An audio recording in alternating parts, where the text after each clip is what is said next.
So I was actually traveling from Bangkok down the Bay of Thailand, and I saw these signs for a park.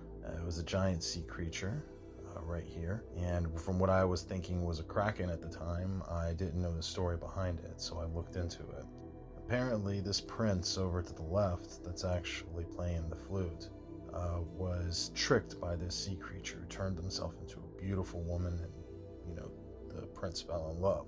Well, when the prince found out that it was actually the sea creature and not a beautiful woman, he tried to escape with the help of a mermaid. So he was able to escape. He got away from the sea creature. So you'll always see this statue of the sea creature beckoning the prince back because she was always in love with the prince, but the prince never really loved her. The prince loved the beautiful woman she was. So from what I hear, she's really upset about it still to this day and lures a man into the water to drown. What's funny about it is I actually looked it up through a Bangkok Post article. Thailand leads the world in actually drownings. So it's just something to think about before you go swimming.